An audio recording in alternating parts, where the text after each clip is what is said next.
So once again, the motion for today is this House believes that developed nations should automatically accept war refugees. And we have two themes for today's debate. The first speaker of the first team in the government bench is Ms. Putri, and in the opposition bench we have Mr. Rajesh. So we welcome the government team for Ms. Putri. Time is yours. Assalamualaikum warahmatullahi wabarakatuh. Thank you for the opportunity. Today, I would like to give some speech about today's motion that this House believes that development nations should automatically accept war refugees. So, a government, I will tell you that lately we find many countries that in war condition, like Ukraine, for example, and Syria, and also Palestine. It's about the war is about the problem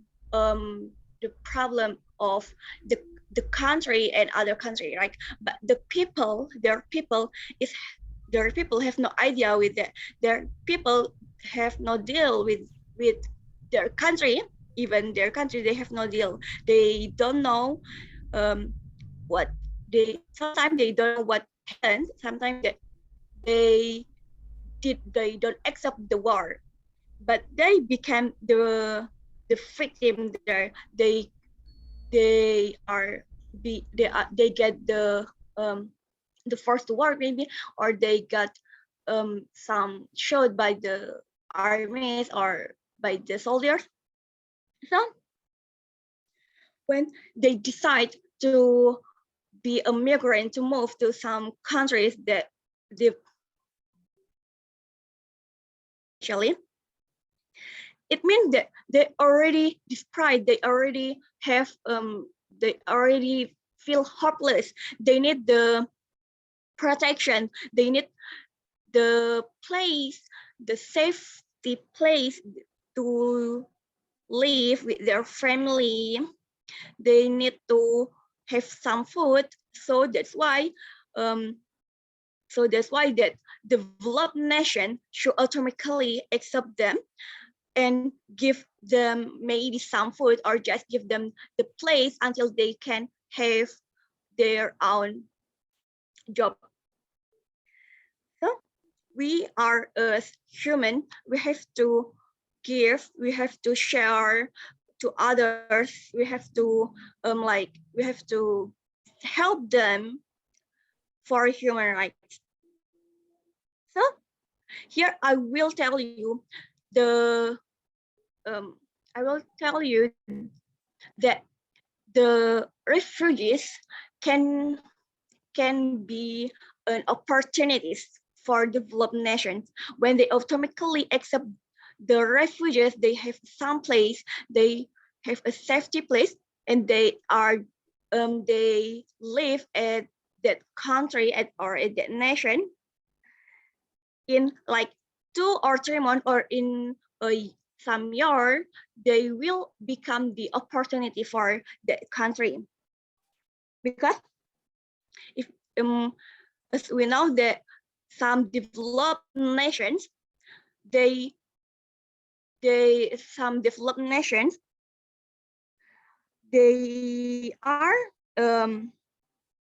need people that can be like housekeeping, or like someone that keep or that protect the children of their people. So maybe the refugees can be a worker, can work to their people. So it will be the opportunity, it will be the investment to their own country, because they can be, they have the skill, and they can help their people.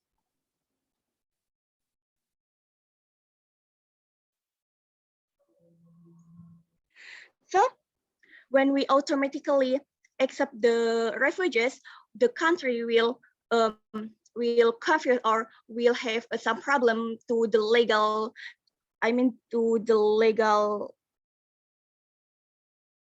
I'm sorry, the country will have the problem to their people that they have no legally live there. So maybe they can have they should give them a chance to live like 2 until 3 months until they can use or they can work or they can do any um, any qualifies that the country wants to be their people to be the legal immigrants of their country.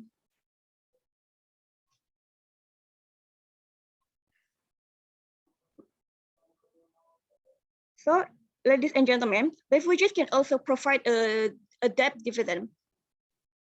As what I read, OECD studies show that migrants in general tend to be net contributors to public finances. For example, in Australia, refugees become so after 12 years better. Still, the taxes that refugees pay can help service and repay the huge public debts incurred in many countries to provide benefits for the existing population. In this statement, it provides that what I said before, that the refugees can be an opportunity for the developed nation to have their economics. Ladies and gentlemen, maybe that's all what I can share to you. I can speak. I am as government believe that developed nations should automatically accept war refugees. Thank you.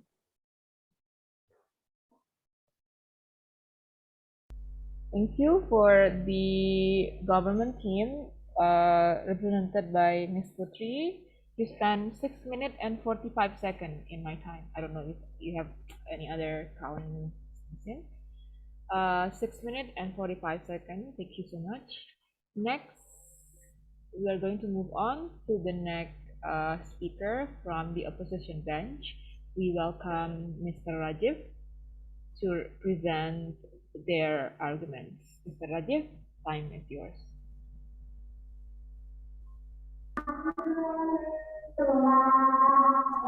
Assalamualaikum warahmatullahi wabarakatuh. Ladies and gentlemen, we're talking about yeah, I see your point, but I think in the Amnesty International across the world will this country of evading responsibility for refugees of the war, because the number of refugees is the least. And in the audition, according to Amnesty International, this country are also not doing much. Amnesty International Secretary General said that condition would get worse if every rich country was not willing to accommodate the refugees to according to the proper system in the country size.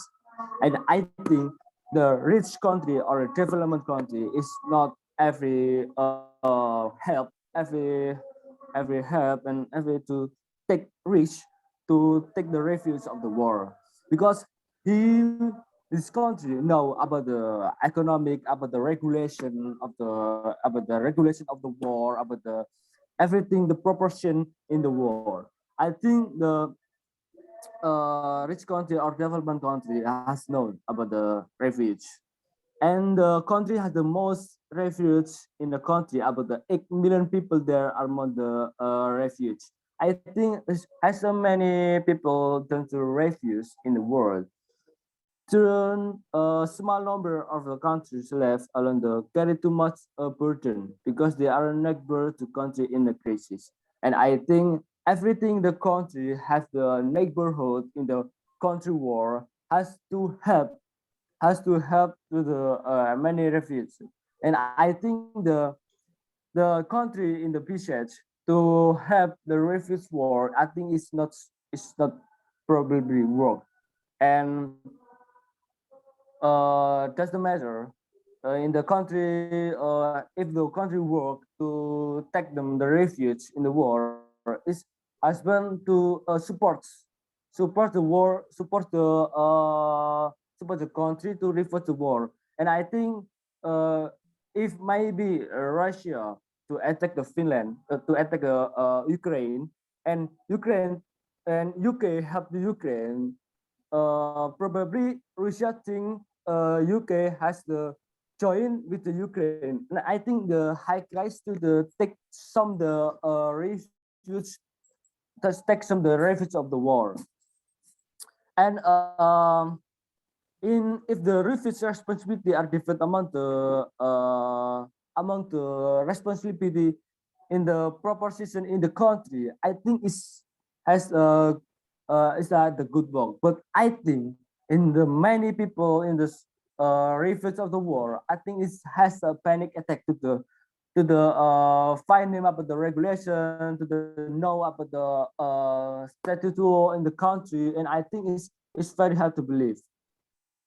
And also, in addition, the Asia Pacific country, including in Indonesia and Malaysia, also accommodate the refugees, especially Rohingya refugees from Myanmar, and you know the from the my talking about the Indonesia and Malaysia to accept the Rohingya is, I think is, yes, we talking about the in the on duty, right? In on duty the Indonesia to accept the Rohingya, but after effect to accept the many people refuge is the have the economic crisis and the after the healthy from the people. I think we don't know about the healthy from the people.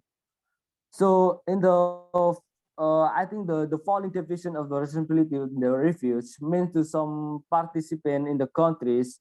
I think as so many, for example, Lebanon are suffering under the heavy burden, but most of all it affect the refugees themselves. And refugees will have fled to another country. Although this is a historically high figure, and the strategically is number one of people, it need the protection. This is entirely possible after displaced people distracted in the life. If we only have the will to do so, I think people has be more know about the regulation. Lebanon, I think the Lebanon is a reference before, even before the let's influx the refugees from the Russia and the Syria. The country was a precious economic situation. And I think the economic situation is very dangerous. I think for the many people have the refuge from the other country has the economic effect, and the economic effect in the education, in the everything has gone. So most if the needs has long keep the economy going through, we are to eventually leading the prime minister resignation, unemployment, and the country currency has dropped. Many currency has dropped from the 80% to 70%. In the population is no longer to necessary in the survival. For the we will country such as Lebanon, Uganda, Sweden has received a large number of refugees year after year. Many countries have received almost none, are doing everything they can prevent refugees from the coming to their country. And I think several rich countries has take the risk from the everything the refuge. So from the tax the risk, as the many refugees can know about the regulation in the country and everything to that. But at the taxes to take the refuge is only most the greatest responsibility for the country. I think the country has take the refuge has the big responsibility to take to keep the refuge from the other country. And I think it's very bad to the I think for the development and development, you know, the development country has a many work, many to do in this country. And I think many work and has no idea, has no to do with the take care the refuge in this country. And I think so here the main point I want to raise. So I think the regulation and the refuge is only the development country is not go. I think thank you very much. Wassalamualaikum warahmatullahi wabarakatuh. Waalaikumsalam warahmatullahi wabarakatuh. Assalamualaikum warahmatullahi wabarakatuh. So, thank you, Mr. Rajiv, for your presentation. Mr. Rajiv spends 7 minutes and 38 seconds. 7 minutes and 38 seconds. Thank you very much. Now, Firman, do you think we need one more session, or can we just stop and like comment on them? I think we should just stop because if one more session, I don't think they can explain more than that. Yeah. So, you want to go first or I go first? Maybe I go first. Yeah. Okay, dari Putri ya. This house believes that developed nations should automatically accept war refugees. In your background, it doesn't explain why, how severe enough the refugees that seek help. Kayak kamu nggak jelasin bagaimana seberapa parahnya war sama keadaan refugee itu sampai mereka melarikan diri ke orang lain, ke negara lain. Itu kurang portraynya status quo kurang problematik gitu kan. Adanya motion adalah ketika kondisi status quo-nya itu sangat problem. Nah, problemnya itu gimana? Tadi tetap disebutin ya. Tadi disebutin bahwa many countries in war condition. Example Ukraine, Korea, and also, Syria, and also war about the problem of the countries. But the people have no idea about the war. Nah, itu juga bisa disebutin kenapa kok war itu kenapa ya? Maksudnya rules-nya war itu kan salah satunya adalah kedua pimpinan atau presidennya dia yang berkuasa saat itu setuju kalau adanya war. Nah, itu kamu harus bisa ngejelasin bahwa keputusannya presiden itu nggak bisa, keputusannya kayak orang yang berkuasa di situ itu nggak bisa merepresentasikan semua cohesion society gitu. Jadi ketika society-nya udah terlibat di dalam war itu malah bisa membuat dia jadi refugee kayaknya gitu. Nah, kamu bener sih kayak the people have no idea about the war, bla bla bla, tapi kamu nggak jelasin bagaimana sih suaranya pimpinan itu nggak 100% mencerminkan masyarakat, survei aja enggak, mereka apa nyebarin kayak pamflet apakah ada mau war atau tidak kan enggak. Jadi itu bisa ditarik kesimpulan bahwa war-nya ini benar-benar society has no idea gitu.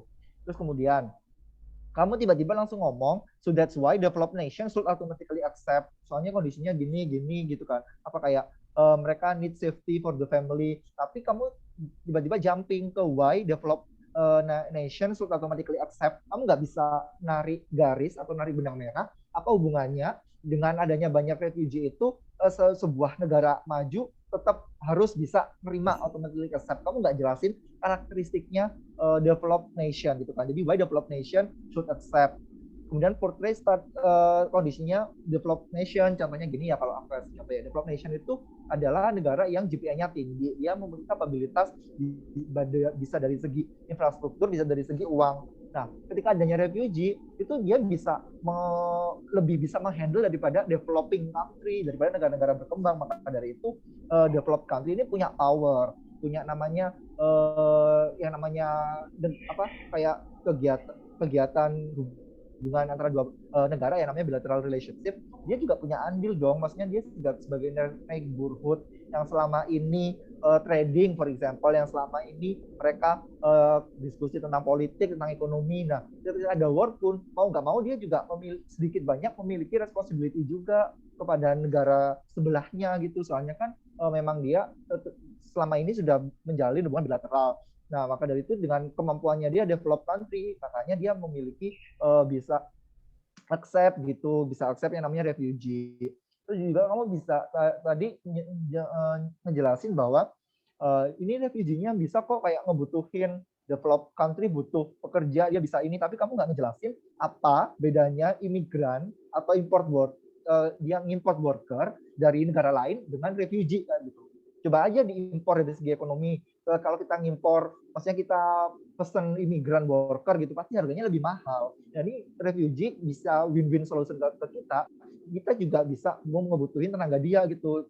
Pada itu kamu nggak boleh ngomong cuma satu kata aja kayak ini refugee bisa kok bisa kerja di tempat developed country, tapi nggak ngejelasin bedanya dia sama pekerja yang didatangi dari luar negeri, bedanya apa contohnya itu harus beneran bisa diportray bahwa lebih menguntungkan pakai refugee untuk memanfaatkan kondisi dia yang seeking help in the country gitu ya, in developed country. Terus juga what is the nature of developed country tadi juga nggak disebutin. Nah, kemudian kamu juga harus ini bisa ngejelasin why it is not trespassing the sovereignty of the country itself. Kayak sovereignty itu apa? Sovereignty itu adalah kedaulatan ya. Kedaulatan adalah sebuah hak eksklusif untuk mengatur negaranya sendiri. Maka atas dasar sovereignty ini ASEAN contohnya kenapa nggak bisa nge-set Rohingya dan lain-lain, soalnya memang itu sovereignty-nya Myanmar kayak gitu. Nah, di kasus ini kamu harus bisa ngejelasin kenapa sovereignty sebuah negara itu nggak bisa ditrespass. Maksudnya dia bisa nge-seek help for other country gitu. Gue bocorin ya. Aku bocorin. Itu sovereignty di Myanmar. Kenapa? Karena Myanmar warnya internal gitu, ngerti nggak sih? Warnya kan di Myanmar doang. Maka dari itu sovereignty-nya memang sovereignty-nya Myanmar. Nah, kalau Ukraine sama Russia ini kan war antara dua belah pihak. Maka dari itu sovereignty-nya udah nggak ada di situ. Makanya sovereignty-nya itu bisa ditrespass karena itu bukan konflik internal lagi. Nah, harusnya bisa ngejelasin itu. Kenapa kok kita bisa maksudnya bisa campur tangan ke rakyatnya negara lain gitu loh, bisa ke kita gitu kan.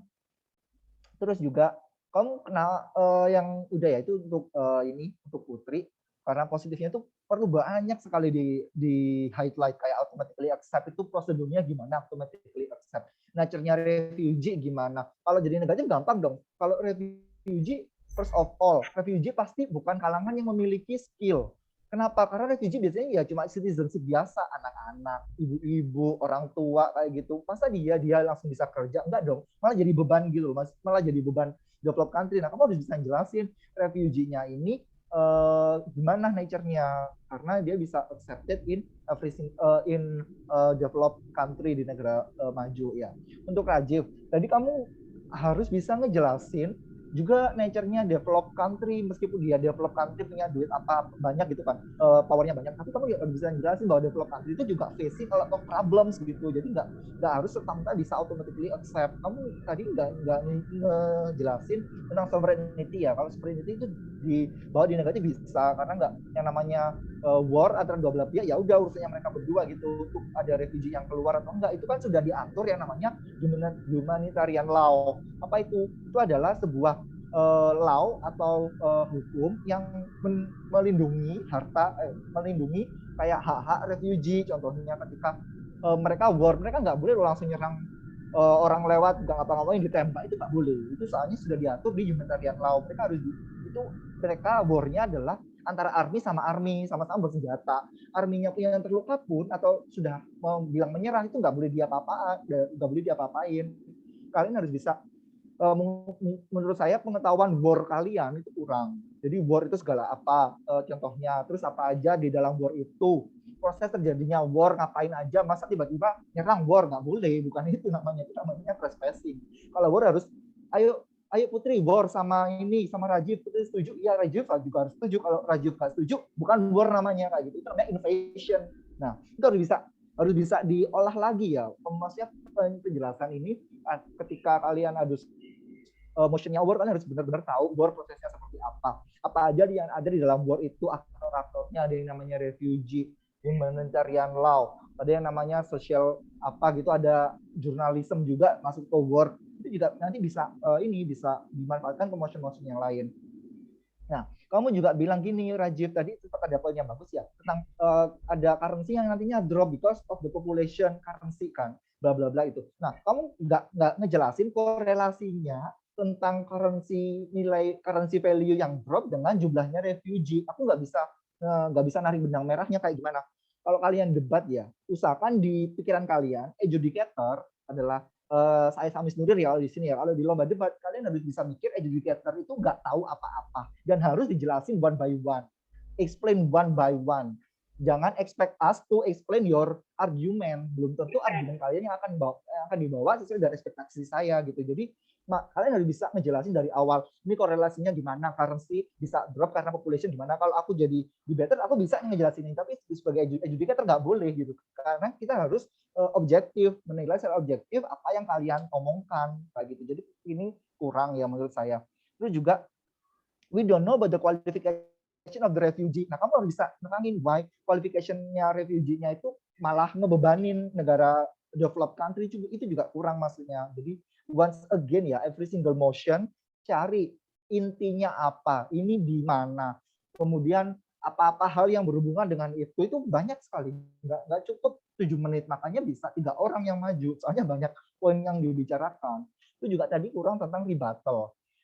Mungkin akan ini karena nggak ada teman sparring ya, jadi kalau nanti kalau bisa next session atau kalau kita offline aja, saya positifnya, kalian berdua negatif. Jadi saya nggak maju 2 kali, saya hanya menjelaskan full dari awal 7 menit. Kalian harus bisa ngebantah apa yang saya bicarakan, sama membawa poin baru untuk nge-tackle atau ngeribat punya saya gitu. Jadi kalau ini kan tadi kalian kurang aktif ya, maksudnya si Rajif ngebantah punyanya Putri, tapi saya nggak ngelihat poin mana yang dibantah, no-nya apa, second-nya apa, itu kurang. Itu juga namanya signposting ya, kayak ladies and gentlemen, I would like to explain you 3 point. First, apa, second, apa, third, apa. Before go to my point, I would like to rebut some point from the positive side of the house. Positive side that bla bla bla bla bla. We think it is not like that. Ini gitu. Jadi kayak signpostingnya itu terstruktur, itu malah lebih memudahkan adjudicator untuk menilai kalian nanti di lomba. Udah itu aja ya, kayaknya ngomongnya terlalu banyak. Cukup dari saya. Terima kasih. Assalamualaikum warahmatullahi wabarakatuh. Waalaikumsalam warahmatullahi wabarakatuh. Waalaikumsalam. Thank you Pak Firman for the inputs. Silakan teman-teman Mbak Putri and Mas Rajif untuk jadikan apa namanya pecutan, kemudian jadikan pelajaran dan refleksi ya untuk lebih baik lagi. Nah minggu depan ini Pak Firman, kemudian Mbak Putri lagi balik minggu depan sama Mas Rajif juga ada di kampus. Jadi mungkin minggu depan kita sekali aja mungkin bisa latihan offline. Tapi Putri lagi jangan hari Kamis ya, Miss, kan pulang kampung. ya, I understand that. Mungkin nanti Mbak Putri bisa komen di grup kapan UTS yang nggak terlalu berat, jadi kita bisa arrange untuk offline practice sama Mas Rajif, yang jelas bukan Kamis karena Pak Firman dan mungkin Rajif juga harus pulang mudik ya, dan menghindari kemacetan begitu karena Jumatnya pasti sudah orang-orang pada luar.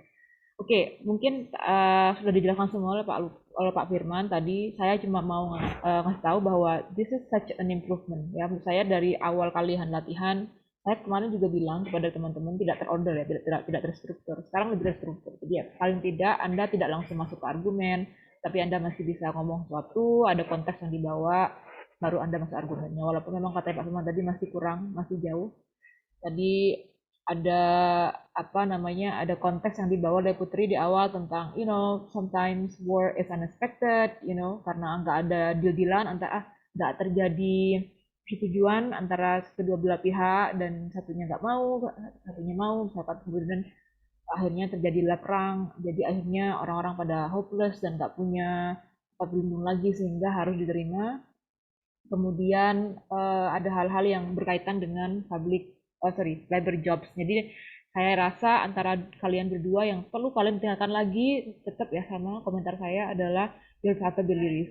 Jadi kata tadi Putri ya kerjaan-kerjaan kayak housekeeping gitu-gitu, itu apa ya namanya? Itu namanya labor jobs. Ya kayak kita ini labor jobs. Jadi memang kerjaan-kerjaan yang ya butuh tenaga gitu loh. Itu namanya labor. Terus atau kalau kamu juga pakai low income jobs gitu untuk kata-kata itu, terminologinya seperti itu. Kemudian yang paling penting adalah perlu diingat tadi Pak Firman menyebut tentang refugees ya, ngomongnya refugees ya, not refugees tapi refugees. Nah refugees itu kalau mau reset, namanya kalau pindah dari satu negara ke negara yang lain itu namanya resettlement. Kalau kamu settle di negara kan kamu settle tuh namanya. Nah, kalau kamu pindah, transfer itu namanya resettlement. Jadi resettle ulang. Nah, itu biasanya diurus regulasinya oleh PBB di bawahnya apa ya? UNHCR kalau nggak salah. Ya, United Nations Humanitarian and Refugee. Ya, UNHCR. UNHCR. Dan itu mereka yang nge-filing semua.